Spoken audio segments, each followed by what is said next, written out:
គេថាម៉ាក់ថ្មីអូនប៊ីអនាគតភរិយាពូម៉ៅមកដូចលោកស្រីលើប៊ីយ៉ាមានអីសម្បៃខ្លួនបង្ហោះសារផ្លេតទៅតែជាប់ពាក្យនឹងបង្ហាញមុខគូស្នេហ៍កាលពីពេលថ្មីនេះសោះឥឡូវពូម៉ៅ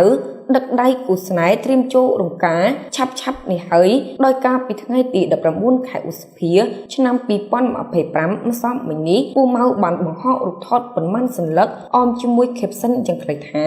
ត្រៀមសម្រាប់ថ្ងៃពិសេសថ្ងៃសិរីសួស្តីជ័យមង្គលយ៉ាងណាមិញការបង្ហោះរូបថតខាងលើរបស់ពូម៉ៅបានធ្វើឲ្យ fan ប្រុសស្រីដែលស្រឡាញ់គាំទ្រពូម៉ៅសម្ដែងក្តីរំភើបជំនួសរួចចូលរួមអបអរសាទរព្រោះព្រាតពិសេសសរសើរកូនក្រមុំពូម៉ៅមិនដាច់ពីមាត់ថាស្អាតណាស់ថែមទាំងសំគ្នាទៀតនឹងជូនពរឲ្យពូម៉ៅនិងគូស្នេហ៍ស្រឡាញ់គ្នាដល់ចាស់កំភ្នងមិនតែប៉ុណ្ណោះក្នុងនោះក៏មានមតិមួយចំនួនទៀតបានចូលទៅខមមិនថាអនាគតភរិយាពូម៉ៅមុខស្រដៀងលោកស្រីលើព្រីយ៉ាខណៈអ្នកខ្លះច្រឡំទៀតផងនេះបើតាមមតិមហាជនបានលើកឡើងថាប្រពន្ធបងមុខស្រដៀងបងស្រីលើព្រីយ៉ាមើលកូនក្រមុំមួយផ្លែតស្មានតែបងលើព្រីយ៉ាជាស្ដែងមហាជនមួយចំនួននៅតែលើកឡើងថាគូស្នេហ៍ពូម៉ៅ